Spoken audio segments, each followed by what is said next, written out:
দেখো, ভার্সেস মানে একটা বৃক্ষ বা গাছ, লেখক কে? Robert Frost. তো রবার্ট ফ্রস্ট এটা হচ্ছে তোমার 1913 থেকে 14 সালের মধ্যে ইংল্যান্ডে যখন সে বসবাস করতেছিল তখন তিনি এই ভার্সেস কবিতাটা লেখেন। এটা 1915 সালে দ্য আটলান্টিক মান্থলি এই পত্রিকায় প্রকাশিত হয় এবং পরে এটা মাউন্টেন ইন্টারভাল এটা বইয়ে তখন এটাকে সংযোজন বা যুক্ত করা হয়। এখন এটা তো আমরা কাহিনী বুঝলাম, এটা মানে হচ্ছে যে একটা সিম্পল তথ্য জানলাম, কিন্তু এই কবিতা আসলে কি সম্পর্কে লেখা? অর্থাৎ কবিতাটি রবার্ট ফ্রস্ট শৈশবের স্মৃতি থেকে অনুপ্রাণিত হয়। অর্থাৎ যখন তিনি ইংল্যান্ডে যখন থাকতেন বা ইংল্যান্ডে থাকা অবস্থায় এই বার্স বৃক্ষে যখন তিনি দুল খেতেন, সেই দুল খাওয়াটা অনুভব করতেন। মানে তিনি বাস্তবে তো খেতেন, দুলটা খেতেন। দুল খাওয়ার পর যখন তার বয়স হইল, বয়স হওয়ার পরে তিনি এই কবিতাটা লিখেন। কথাটা আমি আবার বুঝাই। শৈশবকালে রবার্ট ফ্রস্ট যখন ইংল্যান্ডে থাকা অবস্থায় এই বার্ডসগুলো থেকে দুল খেতেন, এই ছবিতে বাচ্চার মতো করে দুল খেতেন। তো এই দুল খাওয়া থেকে অনুপ্রাণিত হয়েই তিনি পরে কি করেন, এই কবিতাটি লেখেন। তাহলে আমরা এই কবিতার ভিতরে একটা মূল তথ্য বা বিষয়বস্তু পাইলাম। কবিতাটা কি সম্পর্কে লেখা? তার শৈশবের স্মৃতি সম্পর্কে।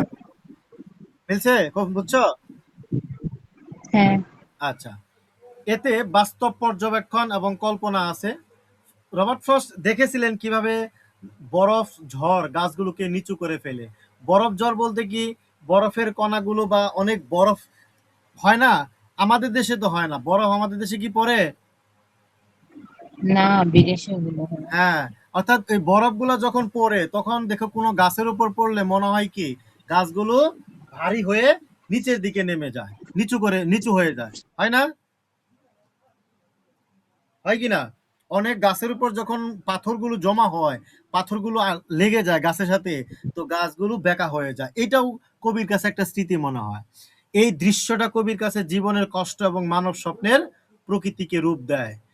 কবিতাটি জীবনের ক্লান্তি থেকে সাময়িক মুক্তি পেতে চাওয়া ও আবার পৃথিবীতে ফিরে আসার ইচ্ছা প্রকাশ করে। এতে প্রকৃতি, শৈশবের আনন্দ, মানুষের সহনশীলতার প্রতি কবির ভালোবাসা ফুটে উঠেছে। তাহলে আমরা মূল বিষয় কি পাইলাম, যে বার্স গাছের দুল খাওয়া কবির শৈশবের স্মৃতিটাই এখানে প্রকাশ পেয়েছে। হয়েছে? জি। আচ্ছা, কথায় মনোযোগ দিও। দেখো, when I see birches bend to left and right.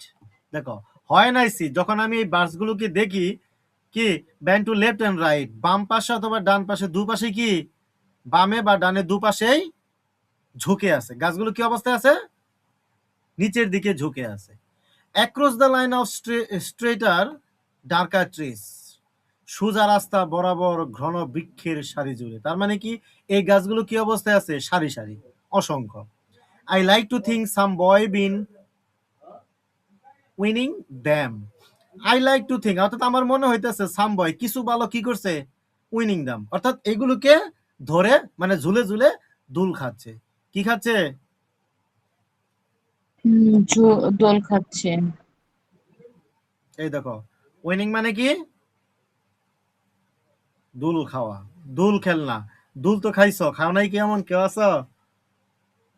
ছোটবেলায় বাচ্চা বাচ্চা মানে পিচ্ছি থাকা অবস্থায় ওই দোলনা কিনে নিয়ে দোল খাওয়াইছে, অথবা একটু বড় হওয়ার পর কি দুই গাছের সাথে রশি বেঁধে বসে থেকে দোল খাওয়া, খাও নাই কখনো?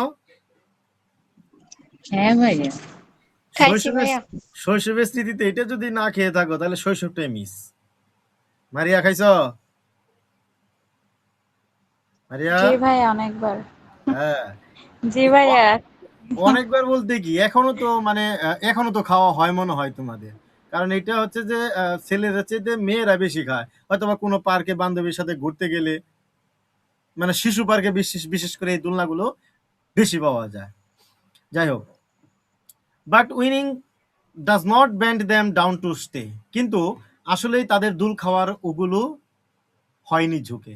তার মানে কবি এটাই বলতেছে যে গাছগুলো দেখে মনে হইতেছে যে কোনো বাচ্চারা দুল খাইছে, কিন্তু কবি বলতেছে আসলেই বাচ্চাদের দুল খাওয়ার ফলে এগুলো এই গাছগুলো ঝুঁকে যায়নি। এজ আই স্ট্রং ডু, বরং কি হয়েছে, বরফ এই যে তুষার যেগুলো পড়ে, বরফগুলো পড়ে, এই বরফের কারণে এগুলো ঝুঁকে পড়েছে। Often you must have seen them, আপনি মাঝে মাঝে অর্থাৎ তুমি এই গাছগুলোকে মাঝে মাঝে দেখতে পাবা, কি পাবা? Loaded with ice a sunny winter morning, শীতের সকালে কি হয়ে আছে? তুষারের কারণে, মানে তুষার আবৃত বলতে কি, তুষারে একদম ঢেকে গেছে। গাছটা ঢেকে যাওয়ার কারণে গাছ কি হয়ে যাবে? একদম নত বা নিচু হয়ে থাকে, ওই যে বেঁকে যায়। আফটার রেইন, কোন তুষার বৃষ্টির পর, অর্থাৎ যখন ওই বরফগুলা তুষার মানে পরে, বরফগুলা যখন পরে তখন দেখতে কিরকম মনে হয়? বৃষ্টির মতো পড়তেছে। দে ক্লিক আপন দ্যামসেলফ, তারা তাদের ঝাড়িয়ে নেয়। অ্যাজ দ্য ব্রেজ রাইস, বাতাসের আগমনে। অ্যান্ড টার্ন মেনি কালার, বিভিন্ন রঙে সাজে। দাঁড়াও এখানে একটা দেখি।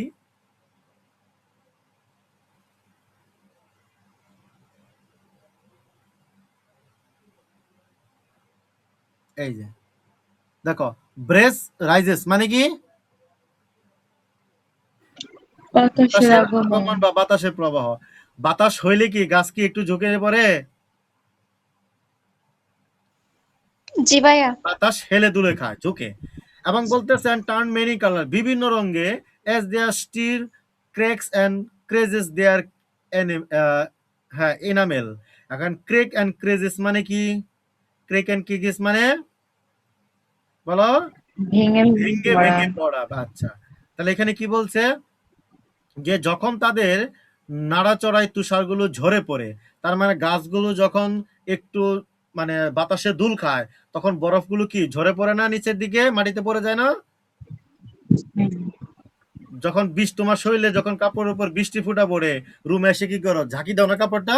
তো গাছগুলো যখন বাতাসের আগমনে বাতাসে যখন ঝাঁকি খায়, তখন বাতাসে ওই যে বরফগুলো যে আবৃত মানে চারপাশ ঘিরে ছিল, দুল দুল খাওয়ার কারণে সেগুলো পড়ে যায়। Soon the sun's warmth makes them shed crystal shells. Crystal shell মানে কি? স্বচ্ছ আবরণ, অর্থাৎ বার্চের গায়ে লেপ্টে থাকা তুষারকে বোঝানো হয়েছে। বার্চ বৃক্ষের গায়ে কি লেগে আছে? বরফ তুষার লেগে বা আছে তুষার। বা বরফ। তো শ্যাটারিং একই। সো দ্য সানস ওয়ার make them shed crystal shells, দ্রুতই সূর্যের উষ্ণতায় তাদের দেহের তুষারের খোলস খসে খসে পড়ে। যখন গাছগুলোতে যখন সূর্য লাগে, সূর্যের কিরণটা লাগে, তখন বরফগুলো কি হয়ে যায়? পানিতে গলে যায়। এটাই বলতেছে যে তুষারের খুলসগুলো গাছ থেকে খসে খসে পড়ে যায়। Shattering and avalanching on the snow crust, ভেঙে পড়ে, ধরে পড়ে যেন তুষারের স্তূপ কোনো। যখন বরফগুলো ঝরে পড়ে এক জায়গায় যখন পড়ে, তখন তুষারগুলো কি মনে হয়? কোনো স্তূপের মতো মনে হয়। Such heaps of broken glass to wave away, যেন ভাঙা কাচের স্তূপ ঝরে পড়ে নিচে।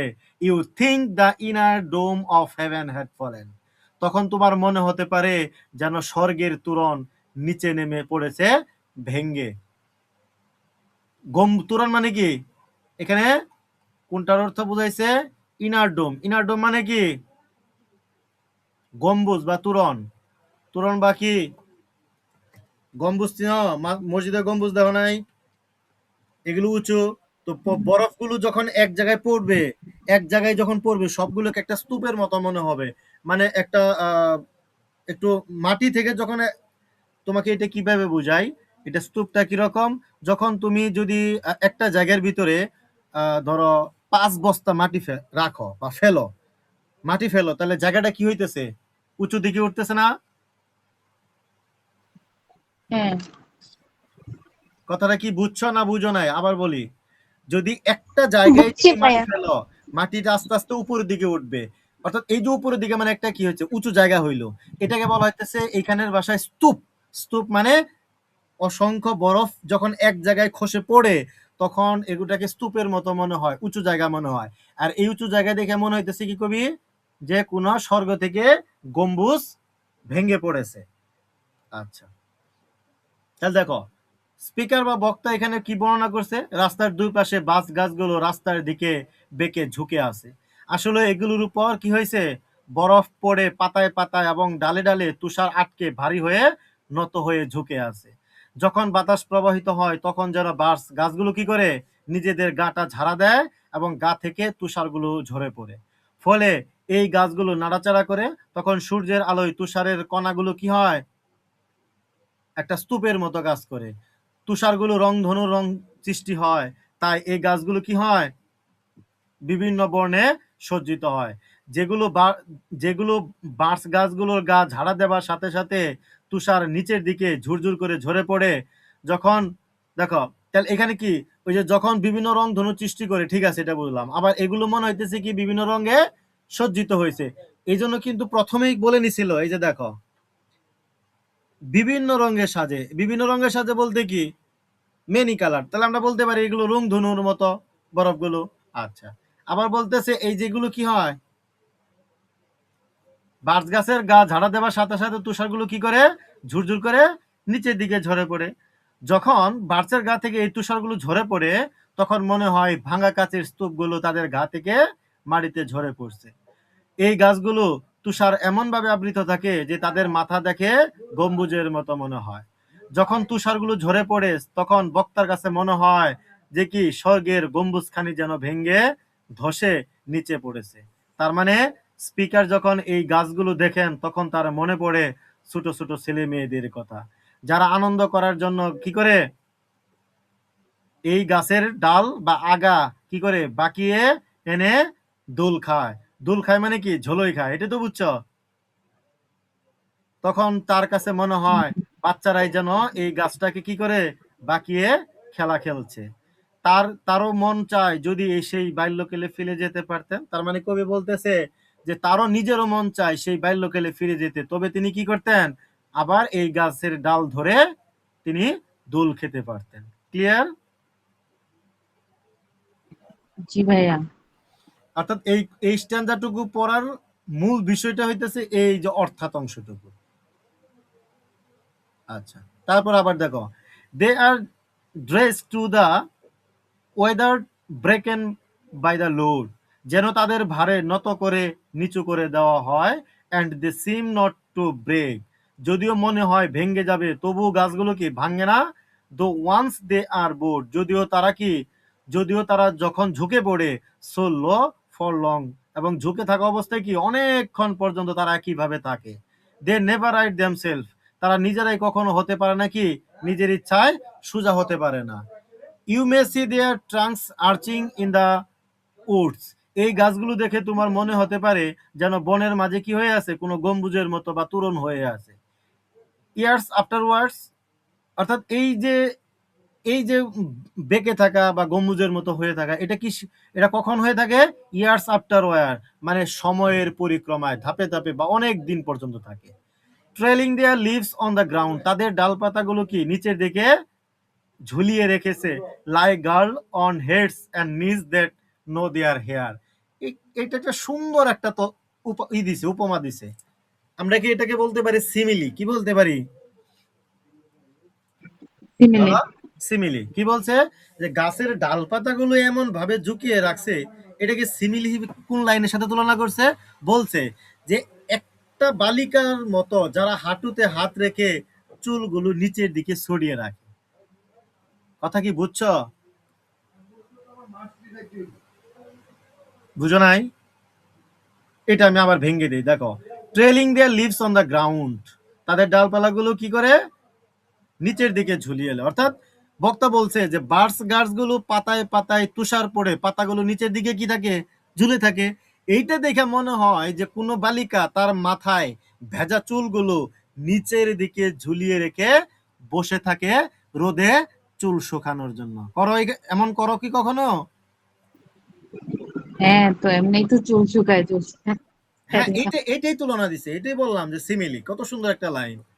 Before them over their head to dry in the sun, তারা কি করে রোদে চুল শুকানোর জন্য বসে থাকে। তার মানে বরফের ভারে এই গাছগুলো এতটাই নুয়ে পড়ে, যেন তারা কি, যেন এই গাছগুলো মনে হইতেছে যে ফার্ন জাতীয়। তার মানে কি, এই যে নিচে ছোট ছোট গাছ হয় না, উদ্ভিদ ছোট ছোট জঙ্গলে, আরে বাড়ির আশেপাশে দেখো না ছোট ছোট গাছপালা হয়। হ্যাঁ, ও ভাই। কি, এটা তো এই গাছগুলো কেউ তো রোপণ করে না, অটোমেটিক হয় প্রাকৃতিক ভাবে। তো কবি বলতেছে এই বার্ডস গুলো এতটাই নুয়ে পড়ে, যেন এই যে উদ্ভিদগুলো, এই উদ্ভিদগুলোকে মনে মনে হয় কি ছুঁয়ে ফেলবে। তবে এমন ভারে তারা কখনো ভেঙে যায় না, মানে গাছগুলো বেঁকে আছে, মনে হয় ভেঙে যাবে, কিন্তু না, তারা কখনোই ভেঙে যায় না। কিন্তু দীর্ঘ সময় ধরে এইভাবে নুয়ে থাকার কারণে আর কখনো আগের মতো তারা সোজা হয়ে উঠতে পারে না। এই কারণেই পথচারীরা বছর ধরে এমন গাছগুলোকে মাটির দিকে ঝুঁকিয়ে থাকা অবস্থায় দেখতে পান। তাদের ডালপাতাগুলো এমনভাবে ঝুলে থাকে যেন তরুণী বা একটা নারী তার মাথার ভেজা চুলগুলো নিচের দিকে ঝুলিয়ে রেখে বসে থাকে রোদে চুল শুকানোর জন্য। কবি বলতেছে, but I was going to say, কিন্তু আমি বলতে চাচ্ছিলাম কি, হোয়েন ট্রুথ বুক ইট, যখন এই সত্যটা প্রকাশিত হয়ে পড়বে বা পড়ে, with all her matter of fact about the storm, যখন তুষারের ঝড়ে প্রকৃত সত্যটা ধরা পড়ে, I should prefer to have some boy band them, তখন আমি এটা বলতে পছন্দ করি যে কি, হয়তো কোনো বালক এই গাছগুলোকে দুল খেয়ে বাঁকিয়েছে। As he went out and in to fish the cows, এরপর সে চলে গেছে তার গরুর খুঁজে। তার মানে কি, একটা বালক দুল খাইছে, দুল খাওয়ার পর গাছগুলো বেঁকে গেছে, বেঁকে যাওয়ার পর অর্থাৎ দুল খাওয়া শেষ, তাহলে বালকটা কোথায় চলে গেল? গরুর খোঁজে। গরুর খুঁজে বলতে কি, সে রাখাল, বালকটা কি? রাখাল। আচ্ছা, মাঠে যখন সে গরুগুলো চড়ায়, মানে গরুগুলোকে নিয়ে যায় খাওয়ানোর জন্য, তো গরুগুলো ধরো সারিবদ্ধভাবে হয়ে ঘাস খাচ্ছে, তো রাখাল কি করবে? গরুর পিছনে দাঁড়িয়ে থাকবে নাকি কোনো একটা ছায়া জায়গায় বসবে? ছায়া জায়গায় বলছে। তো কবি বলতেছে যে এই বালকটা এরকম, যে গরুগুলো খাচ্ছে, তো বালক কি করতেছে, এই বার্স গাছে এসে সে দুল খাচ্ছে, দুল খাওয়া শেষ, তখন সে আবার সেই গরুর খুঁজে চলে যায়। Some boy too far from town to learn baseball, সে হয়তো শহরের কোনো বালক বেসবল খেলায় শিখার মত্ত হয়ে আছে। Whose only play was what he found himself, আসলেই যে আসলে যে যেটা খেলতে পছন্দ করে সেটাই তার খেলা হয়ে ওঠে। এখানে এই বালক এবং শহরের বালক দুইটার ভিতরে কি আছে? পার্থক্য আছে। কারণ শহরের বালক কি করবে? বেসবল এটা খেলায় মগ্ন থাকবে। আর এইখানে গ্রামের বা এই যে রাখাল বালক, সে কি খেলায় মগ্ন থাকবে? ওই যে দোল খাওয়ায় ব্যস্ত। দোল খাওয়া। গরু। Summer or winter and could play alone, গ্রীষ্ম কিংবা শীতে একাকী খেলায় মেতে থাকতো সে। তাহলে এখানে ওই শহরের ছেলের খেলার প্রিয় খেলা কি? বেসবল। বেসবল। বানানটা দেখো, BASE BALL, বেসবল। আচ্ছা, তাহলে এইখানে বক্তা কি বলছে? বক্তা আবার কবিতার বিষয়বস্তু অর্থাৎ মূল বিষয়বস্তুর দিকে ফিরে যায়। কোন বিষয়? ওই যে শৈশবের স্মৃতি। তিনি তুষার ঝড়ের প্রভাব বর্ণনায় বেশ ডুবে গিয়েছিলেন। শুরুতে তিনি বলতে চেয়েছিলেন যে তুষারের ঝড়ে গাছ নুয়ে পড়েছে, এটা ভাবার চেয়ে বরং কল্পনা করা ভালো। কি রকম? যে একটা ছেলে তার পরিবারের গরু দেখভাল করতে যাওয়ার পথে বার্স গাছগুলো বেয়ে উঠত, দুল খেত, আবার সেই কারণেই গাছগুলো কি হয়ে আছে? নুয়ে গেছে। কবি প্রথমে কি বলছিল? যে তুষারের ঝড়ে গাছগুলো নুয়ে পড়েছে বলছিল, বলো। হ্যাঁ। কিন্তু এখানে এসে কি বলছে কবি? যে একটা রাখাল তাদের পরিবারের বা একটা ছেলে তাদের পরিবারের গরু দেখভাল করতো এবং গরুগুলো দেখাশোনা করার সময় কি করতো? গাছে উঠতো, দুল খেত, এই কারণে গাছগুলো নুয়ে গেছে। তাহলে এইখানে দুইটা কারণের ভিতরে কোনটাকে আমরা প্রাধান্য দিব? ওই যে বাচ্চাটা যে মানে রাখালটা যে দোল খাইছে। তাহলে ওই যে তুষারের কারণে যে গাছ নুয়ে পড়েছে, সেটা কি বাস্তব না কল্পনা? ওইটা তো বাদ দিলা। কল্পনা। হ্যাঁ, কারণ তুষারের কারণে গাছ নুয়ে পড়েছে, এটা তো আমরা দেখতে পাচ্ছি না। তো কবি বলছে যে এটা বা ভাবার চাইতে কল্পনা করা ভালো। কারণ এই যে একটা বাচ্চা গরু দেখতে যাওয়ার সময় গাছে উঠতো, দুল খেত, এই কারণে তো গাছ বেঁকে গেছে। কিন্তু কবি স্বীকার করেন যে তিনি বাস্তবতার এই কঠোর ব্যাখ্যার চেয়ে নিজের কল্পনায় ব্যাখ্যাটাকেই বেশি পছন্দ করেন। তাই তিনি ভাবতে চান এমন এক গ্রাম্য ছেলের কথা যে শহর থেকে অনেক দূরে থাকে, তার কি নাই এই বেসবল খেলার কখনো সুযোগ নাই। তার একমাত্র খেলা হলো কি প্রকৃতিকে কেন্দ্র করে নিজের মতো খেলা, সেটা গ্রীষ্ম হোক বা শীতে হোক। সে একা একাই বার্চ গাছে উঠে দোল খায় আর গাছগুলোকে বাকিয়ে দেয়। One by one the student sorry subdued বা subdued his father's trees. One by one মানে একের পর এক he subdued his father trees, সে তার বাবার লাগানো গাছগুলোতে এই গাছগুলো কি করতো বাকিয়ে ফেলতো। সাবডেট জয় করা বা পরাভূত, আমরা এখানে জয় করাই বলবো। অর্থাৎ জয় করা বলতে কি ওই যে তার বাবা এই বার্চ বৃক্ষগুলো লাগিয়েছিল সারিবদ্ধভাবে, এই জন্য সে গরুগুলো দেখভাল করার সময় সে কি করতো এই গাছগুলোতে দুল খেত, আর দুল খাওয়ার ফলে কি হইতো তার পিতার লাগানো বা তার বাবার লাগানো এই গাছগুলো বেঁকে যেত। By riding them down over and over again, ওইগুলোর উপরে বারবার উঠে নিচের দিকে ঝুঁকিয়ে কি করতো, মানে একটা ছোট গাছ পাইলে ছোট গাছটা একটু বেঁকে গেছে, তো এই যে গাছের যে শীর্ষ বা চূড়াটা বা এই যে মাথাটা, এটাকে ধরে উপর দিকে উঠা আবার নিচের দিকে নামানো, উপর দিকে উঠা আবার কি নিচের দিকে উঠা। কখনো উঠছো? যেমন বিশেষ করে বাঁশ দেখছো? জি হ্যাঁ, ভাইয়া। বাঁশের এই যে সর্বশেষ যে মাথাটা, এটাকে যদি তুমি ধরো নিচের দিকে ঝুঁকে উঠবে, আবার যদি তুমি তার সাথে একটু উপর দিকে উঠো যদি বা ছেড়ে দাও, বাঁশটা কি হয় অনেক উপর উঠে যায় না? হুম, এই বাচ্চাটাও কি করতেছে এই গাছটাকে ধরে উপরের দিকে উঠে আবার কি নিচের দিকে ঝুঁকে পড়ে। Until he took the stiffness out of them, যতক্ষণ না তার কি এই খেলার এক ঘেয়েমিটা দূর হয়। অ্যান্ড নট নট ওয়ান, কেউ তাকে থামাতে পারেনি, বাট হাংলিম, তাকে কেউ নিস্তেজ করতে পারেনি। নট ওয়ান ওয়াজ লিভ, বা কোনো গাছে সে খেলা এটা বাদ রাখে নাই। ফর হিম টু কনকোয়ার, অর্থাৎ কোনো গাছে সে দুল খেতে বাদ রাখে নাই। হি লার্ন অল দেয়ার ওয়াজ, সে শিখেছিল সব। To learn about no launching out too soon, শিখেছিল কি করে দ্রুত খেলা না থামানো যায় সেটা সে শিখেছিল। And so not carrying the tree way, শিখেছিল বৃক্ষগুলোকে কেউ যাতে কোনোভাবে এখান থেকে না সরাতে পারে। ক্লিয়ার টু দ্য গ্রাউন্ড, পরিষ্কার এই জমি থেকে। He always kept his poise, সে সর্বদাই কি এই অবস্থানটাকে নিত। টু দ্য স্টপ ব্রাঞ্চেস, গাছের মগ ডালে। ক্লাইম্বিং কেয়ারফুলি, সতর্কতায় সে সেখানে যেত। আরোহণ করতে বলতে কি এই গাছগুলোতে আগে উঠতো, গাছে উঠতে উঠতে উঠতে, যেমন তোমরা আম গাছে উঠছো কখনো বা জাম গাছে উঠছো কখনো? হ্যাঁ, আচ্ছা এখানে হয়তো বা অনেক লজ্জার কারণে কেউ বলবা না।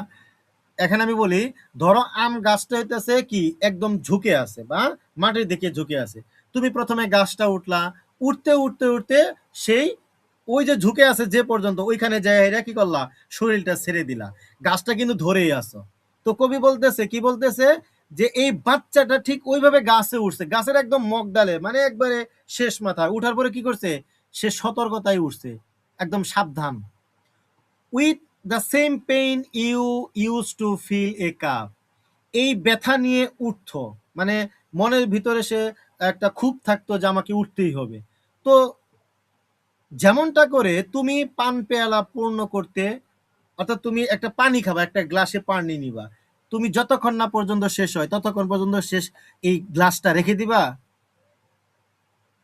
বলো। না, তো বাচ্চাটাও কি করতো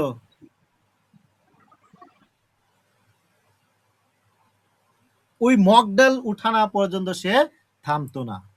up to the brain and even above the brain, পরিপূর্ণ করতো বা আরো তার চেয়ে বেশি অতিরিক্ত ভাবে সে উঠতো। দেন হি ফ্লাং আউটওয়ার্ড, এরপর সে সামনের দিকে কি করতো দুল দিত। Feet fast with a switch, অর্থাৎ পা দিয়ে কি করতো সামনের দিকে দুল দিত কিভাবে, পা দিয়ে। পা দিয়ে। হ্যাঁ, kicking is way down through the air to the ground, লাথি মেরে মাটিতে সামনের দিকে যেত চলে দুলের তালে। তার মানে কি যখন মাটিতে মানে গাছ ধরে তো ঝোলই দিছে, যখন পাটা মাটিতে লাগতো তখন মাটিতে ধাক্কা দিয়ে আবার উপর দিকে উঠতো। এখন আমি তো আর গাছে উঠতে পারতাছি না, দুল খেতে পারতাছি না। এইরকম হচ্ছে যে এই যে ধরো চিত্রটা আছে, যে এই যে চিত্রটা দেখো, বাচ্চা কি পা মাটিতে আছে না? হ্যাঁ, অলমোস্ট। দেখো প্রায় মাটিতে, অর্থাৎ সে যদি এই মাটিতে ঠেকে যায় তখন আবার কি করবে, পা দিয়ে মাটিকে ধাক্কা দিবে, সাথে সাথে কি হবে, সে আবার উপরে চলে যাবে। এটাই বলছে যে একবার লাথি মারতো, মাটি থেকে সামনের দিকে চলে যেত কি, দোলের তালে তালে। So once I once myself a winger of birds, আমিও ছিলাম নাকি এমন এক দোল খাওয়ায় বালক। কবি বলতেছে আমি হয়তো বা কি সেই বালকের মতোই আমিও দোল খেয়েছিলাম হয়তোবা। And so I dream of going back to be, এবং আমি স্বপ্ন দেখি যদি সেই এমন বালকের মতোই ফিরে যেতে পারতাম। তার মানে এখানে বক্তা কি বলছে যে একজন বালক রোজ তার বাবার লাগানো সেই বার্ডস বনে দোল খেত, যখন তার খারাপ লাগতো তখনই সে দোল খেত, কেউ তাকে থামাতে পারতো না এবং কেউই তাকে নিস্তেজ করতে পারতো না। সে বার্সের শীর্ষে উঠে গিয়ে সেটাকে বাঁকিয়ে তারপর নিচে নামিয়ে আনতো, এরপর ডালে ঝুলে পা দিয়ে মাটিতে ঠেলা মেরে সামনের দিকে দুল খেলতো। অর্থাৎ স্পিকার কল্পনা করে যদি তিনিও এই বাল্যকালের মতোই কি হয়তোবা তিনি দোল খেয়েছেন। It was when I am weary of consideration, অর্থাৎ আমিও যখন সবকিছুতেই ক্লান্ত অনুভব করি, and life is too much like a pathless wood, যখন জীবনকে মনে হয় পথহীন কোনো বনানী বা বনের মতো, where your face burn and tickles with the cobwebs, sorry cob webs, যখন কারোর মুখছবি যন্ত্রণায় পড়ে, তার মানে কি যখন কারোর মুখচ্ছবি বা মুখের চিত্র, এখানে ফেস বার্ন, ফেস বার্ন মানে কি মুখচ্ছবি পুড়ে যাওয়া, মুখ মুখের পুড়ে অর্থ যাওয়া। মুখচ্ছবি মানে মুখের চিত্রটা পুড়ে যায়। কিভাবে মানে মুখে তোমাকে দেখলে তুমি যখন কষ্টটা, তোমাকে তোমার দিকে আমি তাকিয়ে আছি, তোমার এখন কষ্টটা তোমার ফেসের দিকে তাকালে সেটা আমি কি করতে পারবো, বুঝতে পারবো যে তোমার মনে কষ্ট আছে। এরকম আছে না যে তুমি কারো দিকে, অর্থাৎ এমন মানুষ আছে যে যে তার কষ্টটা প্রকাশ করতে চায় না, কিন্তু তার মুখের দিকে তাকাইলে তাকে তার মুখের ফেসটা দেখলে মনে হয় কি তার ভিতরে কি আছে, কষ্ট কষ্টটা আছে। আছে। এরকম বলতেছে যে মুখচ্ছবিটা যন্ত্রণায় পুড়ে যায় যখন সবকিছু কি হয়, অসার অলস মনে হয়। Broken across it and one eye is weeping, ভেঙে যায় হৃদয়, হৃদয় চক্ষু কান্নায় ভেসে যায়। From a twig's having lashed across it open, হৃদয় তখন ডালপালা ভেঙে যেন তা বাইরে বেরিয়ে আসে। I would like to get away from earth while, আমি তখন এই পৃথিবী থেকে পালিয়ে যেতে চাই ওই সুখের রাজ্যে। And then come back to it and begin over, অ্যান্ড এরপর ফিরে আসবো পুনরায় খেলা শেষে। তাহলে আমরা বলতে পারি রবার্ট ফ্রস্ট অ্যাজ অ্যান স্ক্যাপিস্ট।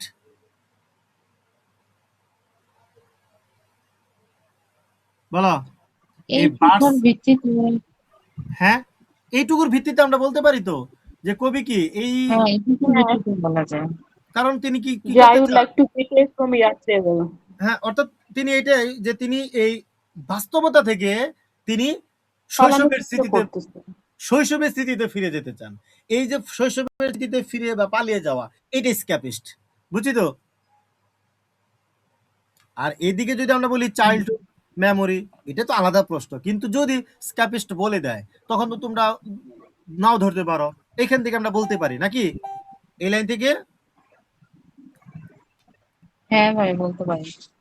আচ্ছা, এখানে কি বলছে যে এই অংশে কবি বলছে যে কখনো কখনো এত চিন্তা ভাবনা বা সমস্যায় তিনি ক্লান্ত হয়ে পড়েন যে জীবন তার কাছে কি পথহীন কোনো জঙ্গলের মতো মনে হয়। এমন একটি জঙ্গল যেখানে হাঁটলে মুখে মাকড়সার জাল লেগে যায়, চোখে ডালপালা লাগে, যে যার কারণে ব্যথা পায়, বিরক্তি তৈরি হয়। এই দৃশ্য আসলে জীবনে নানা বাধা, দুঃখ, দুঃখ, দায়িত্ব এবং মানসিক চাপের প্রতীক। এসবের মধ্যে কবি দম বন্ধ হওয়ার মতো অনুভব করেন, তখন তার ইচ্ছে হয় পৃথিবী থেকে সাময়িকভাবে দূরে সরে যাওয়ার, সব দায়িত্ব ক্লান্তি ভারমুক্ত হয়ে কিছুক্ষণ বিশ্রাম নেওয়ার জন্য তার মনে হয়। তবে তিনি স্থায়ীভাবে পালাতে চান না, বরং সামান্য দূরে গিয়ে আবার নতুন ভাবে শক্তি নিয়ে ফিরে এসে জীবনকে নতুন ভাবে শুরু করতে চান। তাই তিনি বলেছেন যখন তার ব্যস্ত জীবন তাকে তিক্ততায় কষ্টে ভরে দেয়, যখন হৃদয় যন্ত্রণায় কাতরায়, তখন তিনি এই পৃথিবী ছেড়ে স্বর্গসম স্বর্গে সম স্বর্গে সম বলতে কি বার্স গাছের দুল খাওয়াটা কিসের মতো মনে হয়, স্বর্গের মতো মনে হয়। অর্থাৎ তিনি এই জায়গায় কি করতে চান, দোল খেতে ফিরে যেতে চান। Men of it wilfully misunderstand me, আমার এই নিয়তি ভুল বুঝো না, মানে কবি বলতেছে যে আমার এই নিয়তিকে কেউ ভুল বুঝো না। And half grant what I wish and snatch me a way, আমার ইচ্ছেটাকে কিছুটা পূরণ করো, তারপর কি করো, আমাকে ঠেলে দাও দূরে। নট টু রিটার্ন, ফিরে আসবো না আর। Earth's the right place for love, পৃথিবী হলো একমাত্র ভালোবাসার স্থান বা জায়গা। গুরুত্বপূর্ণ কোটেশন, গুরুত্বপূর্ণ এক্সপ্লেন, গুরুত্বপূর্ণ আমরা বলতে পারি brief.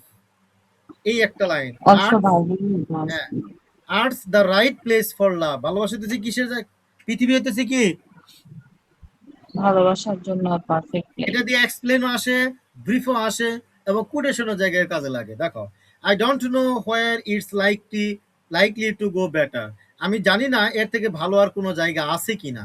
I would like to go by climbing a birds tree, আমি কি করতে চাই, আমি এই সেই বার্ডস বৃক্ষে উঠতে পছন্দ করি।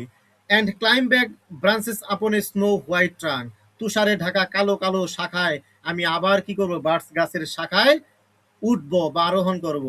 টুয়ার্ড হেভেন, যেগুলো কি, যেগুলো স্বর্গের দিকে উঁচু হয়ে থাকে।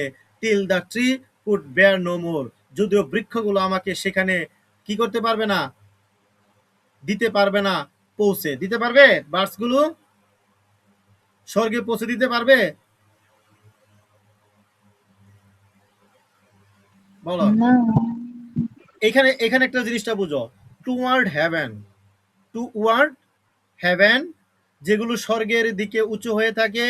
Till the tree could bear no more, যদিও বৃক্ষগুলো আমাকে সেখানে দিতে পারবে না পৌঁছে কবু। তার মানে এখানে কি বলছে কবি, কবি এই যে স্বর্গের মতো যে বার্স বৃক্ষ বা গাছ, সেই বনে গিয়ে তিনি কি করতে চান, দুল খাইতে চায়। কথা ক্লিয়ার? আচ্ছা, যদিও এই গাছগুলো কি আছে, স্বর্গের মত, মানে উপরে আকাশের দিকে কি আছে, উঁচু হয়ে আছে না, বলো, উঁচু হয়ে আছে কিনা হ্যাঁ, গাছগুলো? আরে আছে, মাথাটা তো নিচের দিকে, কিন্তু গাছটা তো উপরের দিকেই। এখন হ্যাঁ, যদি কবি এই গাছে উঠে, তবে গাছ কি কখনো কবিকে স্বর্গের আনন্দ দিতে পারবে বা স্বর্গের দিকে উঠিয়ে নিতে পারবে? না উঠিয়ে নিতে পারবে না। কবি এটাই বলছে যে কিন্তু যদিও আমরা গাছগুলো, যদিও গাছগুলো উঁচু হয়ে আছে, তবুও সেই গাছগুলো আমাকে কি দিতে পারবে না, স্বর্গের মতো কোনো আনন্দ দিতে পারবে না। But did it's top and set me down again, কিন্তু এটা উচ্চে তুলে ধরতে পারবে আমায়, আবার নামিয়ে দেবে। অর্থাৎ এই গাছগুলো যদি আমি উঠি, তাহলে গাছ আমাকে উঁচুতে তুলে ধরলো, আবার কি হব, সেই গাছের যে নিচু শাখা আছে না, ওই যে নিচু দিকে হয়ে আছে মগডাল, যে ডালটা নিচু হয়ে আছে, সেই গাছ, ওই মগডালে যদি আমি যাই, তখন আমাকে আবার কি করবে, গাছটি নিচে নামিয়ে দিবে, নিচের দিকে দিবে। নামিয়ে নিবে। হ্যাঁ, that would be good both going and coming back, তাই চলে যাওয়া আর ফিরে আসা দুটোই আমার কি হবে, চমৎকার। চলে যাওয়া, ফিরে আসা, তার মানে গাছে একবার উঠলাম, আবার ওই যে মগডাল বেয়ে কি করলাম, ওই যে মাটির দিকে যে নিচে নিচু হয়ে আছে নামলো। সেই ডাল বেয়ে নিচে নেমে গেলাম। দুইটাই কি আনন্দের, তাই না? আচ্ছা, one could do worse than be a winger of birds, তাই যে কারো পক্ষে এটা খাবার হবে না, সরি, যে কারো পক্ষে এটা খাবার হবে না, না হওয়া বার্ডসের সুইঙ্গার। তার মানে এটা কি বললো, দেখো, বুঝলাম না লাস্টের এটা তো লাইনটা। আমার কাছে মনে হয়েছে, তাই যে কারো পক্ষে এটা খাবার,